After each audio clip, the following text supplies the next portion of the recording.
ya Israil al-khulul ya ardal muqaddasah. Sekarang Allah telah menyelamatkan kita dari kejaran Firaun yang sangat zalim. Menyelamatkan kita dari penyakit tauhid yang pengen dibuatkan anak lembu Tuhan dan sebagainya. Sekarang Allah akan berikan kepada kalian, nah ini dia, arahan untuk menuju satu tempat. Tolong ya, arahan untuk menuju satu tempat yang Allah tetapkan. Nah, ini sangat menarik nih kalimatnya. Ya, allati kataballahu la ilakum wa la tartaddu ala adbariha. Ya, kalimatnya kataba. Ya Bani Israil adkhulul ardal muqaddasata allati kataballahu lakum. Kan? Hai Bani Israil, bergeraklah sekarang kita ya, kemana?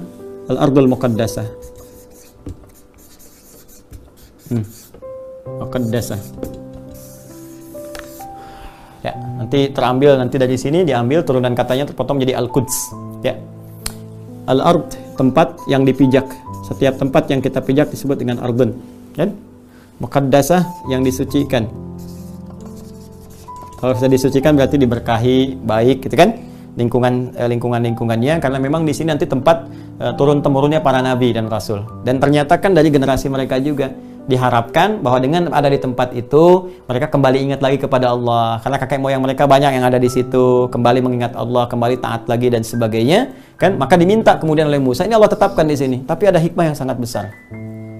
Kalau kita gali sejarah sekitaran masa itu dan nanti sampai dengan kekinian, memang generasi yang tadi kita sebutkan, kita bahas itu ya, dari kalangan Yahudi dengan turunan katanya Hadu Bani Israel ini, itu tidak memberikan ketentraman di setiap tempat yang mereka pijak.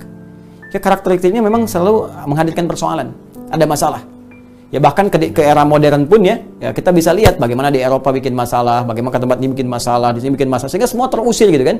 Makanya dari dulu Allah sudah isyaratkan, nih di tempat ini kalau kamu ke situ dan ikut aturannya, bukan kamu ngatur, ikut aturannya yang ada di situ, kamu akan tentram. Dan kamu akan dididik kembali ya, mendekat kepada aturan-aturan yang kakek nenek moyang kamu tuh pernah sampaikan di situ. Ya, ingat frase ini ya, jangan dipisahkan dari frase ini. Makanya Allah tetapkan kataballahu lakum. Allah tetapkan kamu di sini sebetulnya. Bisa diterima itu di sini kalau kamu ikut aturan. Bukan kamu ngatur sendiri. Jadi ke situ pun kalau ngatur sendiri kacau lagi. Tapi kalau kamu ikut aturan yang ada di situ, kemudian bergerak menuju Allah, maka kamu akan terbimbing dalam kebaikan seperti kakek moyang kamu banyak di situ. Dan banyak yang menerima wahyu sampai tempat itu disucikan, Al-Ardul Muqaddasah. Belum masuk ke situ, apa jawaban mereka? Lihat ayat dua-duanya. Qalu ya Musa inna fiha qauman jabbarin wa inna lan nadkhulaha ya madamu fiha wa inna lan nadkhulaha hatta yakhruju minha fa in yakhruju minha fa inna dakhilun. Musa, di sana itu ada preman-preman. Yang besar-besar. Qauman jabbarin tuh yang badan besar, yang wah luar biasa gitu, menyeramkan ini. Nah, ini di setiap tempat juga ada yang begitu gitu kan. Coba kan ujian pertama. Mau nggak masuk nih, diuji lagi nih. Nah ini juga teman-teman sekalian, ada Jabbar, ada Jabban, itu beda. Banyak yang nggak tahu ini ya. Ada Jabbar, ada Jabban. Bukan Gaban ya. Mungkin nggak di sini juga sih, karena Jim kadang dirubah jadi Goin gitu kan, di Mesir terutama. Jabbar, yang agung. Kalau menuju kepada Allah, agung, dahsyat, maha. Kalau ke manusia justru kadang-kadang jadi negatif. Ya, dalam konteks tertentu yang kuat, tapi kekuatannya kadang digunakan untuk sesuatu yang tidak baik. Makanya ada sifat-sifat Allah itu yang nggak boleh ya coba di copy paste oleh hamba, jadi persoalan nantinya. Ya, seperti Jabbar, ya Mutakabbir, itu jadi salah. Begitu Pak manusia mutakabbir jadi sombong, tapi Allah berhak dengan segala keagungannya. Tapi ada yang bisa kita teladani menjadi nilai kebaikan dalam kehidupan. Ya seperti Rahim, bagaimana kita menyayangi orang lain, kan? Rahman dan seterusnya. Razak, bagaimana untuk berbagi. Nah ini Jabbar. Inna fiya qauman jabbarin. Jabban itu penakut.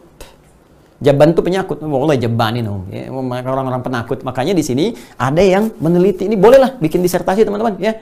Karakteristik Yahudi dalam Al-Qur'an dan nas-nas misalnya klasik itu. Ya bagaimana itu teraplikasikan dalam kehidupan yang terlihat memang asalnya penakut itu. Jadi ada yang meriset ini dan melihat karakteristik di antara bangsa Yahudi itu ada sifat-sifat penakutnya. Ya, makanya dulu ada cerita dari teman-teman yang berjuang itu, ya masa-masa perjuangan dulu, yang dari Syria, dari mana gitu kan, untuk membebaskan tahun sekitar yang perang 6 hari itu loh. Ya, di 67 itu yang rame itu kan, ada yang cerita, itu baru teriak Allahu Akbar pada lari. Allahu Akbar, lari semua. Nah, ini ternyata narasinya terbangun di Quran surah 5 ayat 22. Ya, inna fiha qauman jabbarin. Mereka banyak orang-orang yang besar. Ini kami takut nanti kalau kami tiba-tiba dizalimi oleh mereka dan sebagainya. Sampai di antara mereka itu ada 2 orang yang saleh. Ya, di antara pengikut Musa yang terbilang tadi, ada bilangan, ada 2 orang yang saleh.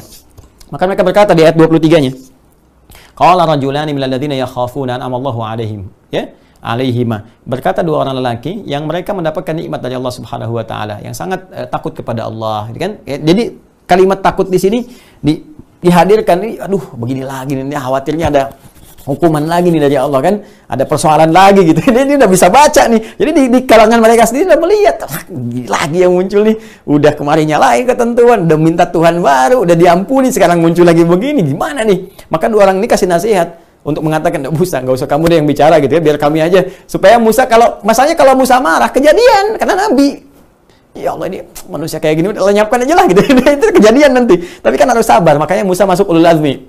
Ya, masuk apa? Ulul azmi, kan minim, kan? Ingat minim ya. Ulul azmi itu yang punya kesabaran luar biasa. Minim. Musa, Isa, Nuh, Ibrahim, Muhammad SAW. Ya, disingkat demikian. Maka mereka berkata, qala rajulani minal ladzina yakhafuna an'amallahu 'alaihim. Allah berikan nikmat kepada mereka untuk taat, untuk tawakal, kan? Udkhulu 'alaihimul bab. Udah masuk aja dulu. Ya. Di bab di sini bawabah, ke pintunya. Ya, ke gerbangnya. Udah, kamu masuk aja ke gerbang itu, gitu kan? Ke gerbang itu. Nanti ketika kamu masuk, fa in dakhaltumu fa innakum ghalibun, ya. Jadi masuk aja ke situ, udkhulu 'alimul bab. Fa idza dakhaltumuhu, gitu kan? Ketika engkau masuk ke dalamnya situ, ya sudah, Allah akan tolong. Pasti kamu menang. Jadi saking gampangnya Allah berikan isyarat, tinggal masuk, menang. Jadi ada kadang-kadang ini hikmah kepada kita teman-teman di dalam tafsir itu, yang dituntut dari kita bukan hasil, ikhtiar. Apapun itu. Ya, di pekerjaan kita, di ibadah kita, di macam-macam, ibu merawat anak, kalau hasil nanti banyak kecewanya. Kadang di ikhtiar, dan kita kadang nggak ngerti bagaimana Allah memberikan balasan berdasar kadar keikhtiaran kita. Jadi begitu kita yakin, kadang cepat, min haitsu la yahtasib, kan? Dari sisi yang kita duga. Ini sampai diyakinkan, ini kurang apa nih? Sampai diyakinkan, sampai diperjelas kalimatnya. Cukup masuk ke situ, menang. Allah yang taklukkan. Mungkin dari kelembutan, tiba-tiba badan besar, jadinya apa, masuk, atau dan sebagainya. Tiba-tiba bisa jadi lembut, jadi baik, kan? Nah, jadi tetap apa jawabannya? Ayat 24 itu. Ayat 24. Pindah ke kiri paling atas. Ya? Qalu, mereka berkata. Apa yang mereka katakan? Ya Musa, inna la nadkhulaha madamu fiha fadhhab anta wa rabbuka faqatila innaha huna qa'idun. Memang luar biasa nih. Nyebelin banget, lebih daripada Joni nih. Ya, mereka katakan, aduh Musa, pokoknya selama mereka di situ nggak mau masuk lah, pergi aja Musa, kamu sama Tuhan kamu, silahkan berperang dengan mereka. Ntar kalau menang, kabarin kita di sini ya, baru kita ikut. Tuh, coba lihat.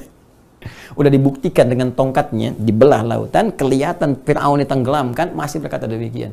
Padahal tinggal masuk situ, langsung berhasil. Nah, tempat yang diberkahi itu teman-teman, Ardul Muqaddasah, nggak ada yang lain.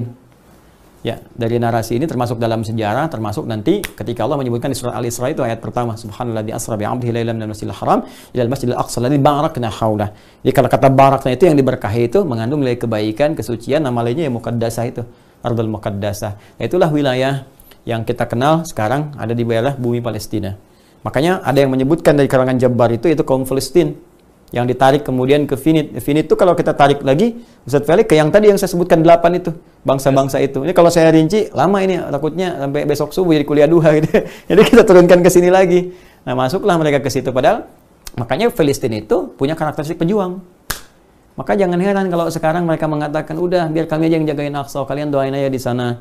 Ya, kalian support kami dengan doa, kalian siapkan baik-baik. Kami memang tempatnya di sini. Biarkan kami berjuang, gitu kan, dan sebagainya. Makanya ketika saya banyak cerita lah tentang bagaimana perjuangan, tentang macam-macam dan seterusnya, gitu kan. Tapi di luar itu banyak nilai kemuliaan di dalamnya. Ya, dan yang paling dahsyat adalah kenapa mesti masuk ke sini? Yang diarahkan oleh Allah Subhanahu wa taala untuk mengikuti hukumnya, bukan untuk, awas ya, ingat baik-baik, bukan untuk mengatur. Ketika mengatur jadi persoalan. Ya, ternyata cuma di sini nanti akan bisa menghadirkan ketenangan dengan bimbingan orang-orang yang pernah mendapat petunjuk Allah di situ. Ya. Makanya nanti turunkan ada Yusa bin Nun ya setelah itu dan seterusnya. Apa jawaban Musa di ayat 25-nya? Ketika 24 mereka bilang begitu. Ya. Aduh ya Allah, kan aku nggak punya siapa-siapa lagi. Ya, kecuali saya dengan saudaraku ini yang disebutkan. Ya. Qala rabbi inni la amliku illa nafsi wa akhi fafruq bainana wa bainal qaumil fasiqin. Ya Allah, aku kayaknya udah nyampe sini aja deh. Sesuai dengan yang kau tugaskan kepadaku ya Allah, aku udah bimbing mereka keluar dari Mesir, risalah udah aku tunaikan. Nah, saya kira kata Musa ini udah keterlaluan memang mereka ini katanya. Aku nggak punya siapa-siapa lagi kecuali aku dengan saudaraku ini Harun nih. Tunjukkan kepadaku seperti apa nih. Ya, kalau bisa di titik ini ya Allah, tolong pisahkan aku dengan orang-orang fasik. Jadi kalau bisa ya Allah sekarang setelah semua perjuangan ini sisakan yang baik-baik ya Allah. Sisakan yang baik-baik aja ya, supaya nggak ngadapin yang begini lagi, tahu-tahu nanti hancur. Aku nggak mau berdoa dihancurkan seperti Nuh berdoa, Lut berdoa, tolong sisakan yang baik, pilih ya Allah gitu, supaya aku bisa ikutkan. Apa jawaban Allah apa? Ayat 26-nya. Ya. Allah tidak menjawab aku pisahkan untuk tidak kan? Tapi yang paling menarik, qala fa innaha muharramatun alaihim, bukan alaikum. Qala fa innaha muharramatun alaihim. Tolong baca Quran dengan baik ya. Karena perilaku mereka ini dan mengikuti, menyakiti Nabi. Nanti yang Ustaz Felix tadi singgung itu lima tu'dzunani kan? Kenapa kalian menyakiti aku? Itu kalimat sampai ke pamungkasnya begitu tuh, pisahin aja ya Allah, itu sisakan yang baik-baik aja. Maka dari situlah kemudian Allah menurunkan. Ini bagian yang paling dahsyatnya. Qala fa innaha muharramatun alaihim. Kamu ini udah dikeluarkan dari Firaun, nyakitin Nabi juga gini ya udah, aku haramkan bagi kalian selama 40 tahun. 40 tahun ini nanti banyak perbedaan tafsir ya. Ada di sini masanya, ada yang mengatakan 40 tahun dalam hitungan manusia, ada yang mengatakan 40 tahun dalam hitungan Allah yang Allahu a'lam berapa bilangannya. Ada yang mengatakan tahun di sini generasi. Generasi, jadi ganti generasi ini, ganti generasi ini, ganti generasi ini sampai seterusnya. Nanti ditafsir lagi di teman-teman Quran surat 17 ya. Nanti lain waktu lah ya, ini panjang sekali kalau kita mau detilkan.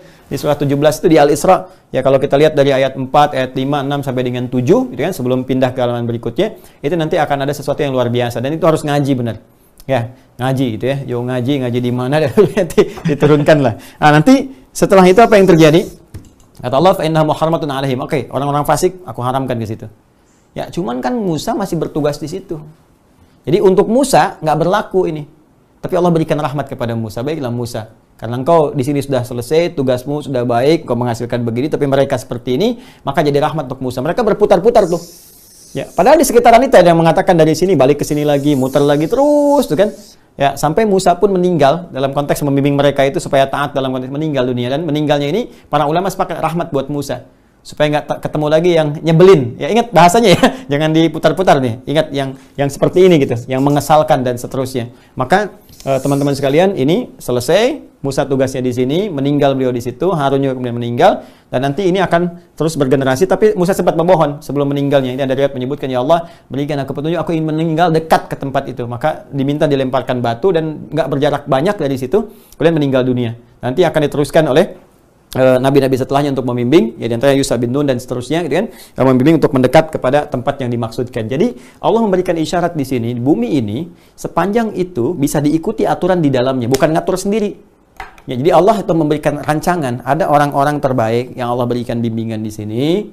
Kemudian dari bimbingan itu bisa memberikan kedamaian untuk orang-orang ini. Ya diatur baik, terus bisa harus ada yang jabar tadi supaya bisa memecah perilaku-perilaku mereka, bisa patuh dan turunannya. Nah, ini yang kemudian ditangkap ya oleh Nabi sallallahu alaihi wasallam untuk disampaikan risalahnya berdasarkan nabu beliau kepada sahabat-sahabatnya. Maka beliau berikan manhaj. Ya, berikan cara, berikan bimbingan. Nih, sekarang sudah ada perubahan-perubahan, ada banyak penyimpangan-penyimpangan ya di bumi-bumi itu, kita harus luruskan ke depan karena kemudian nanti dikuasai oleh generasi yang Ais tadi. Ada Romawi dan turunannya. Nah, ini jadi persoalan juga nanti, jadi persoalan juga. Makanya ketika kemudian Nabi SAW meninggal, manhaj ini dibaca oleh Umar, dikumpulkan. Dan jadi sebuah acuan kurikulum. Nah, makanya saya juga mengusulkan ya, penting ini jadi kurikulum ini dilanjutkan. Boleh jadi ada fakultas Baitul Maqdis, mungkin perlu ada itu saya pikir. Ya diturunkan bagaimana di zaman Nabi itu menurunkan sebuah kurikulum ini dibaca oleh Umar. Jadi begitu Umar baca ini, disiapkan kemudian orang-orang terbaik, ya dari generasi terbaik, pasukan yang terbaik juga, untuk kemudian dibukalah. Makanya bahasa Arabnya di kita itu dari narasi Al-Quran selalu menggunakan kata fatah. Fatah. Ya inna fatahna laka fatham mubina kan, ada surah Al-Fatah.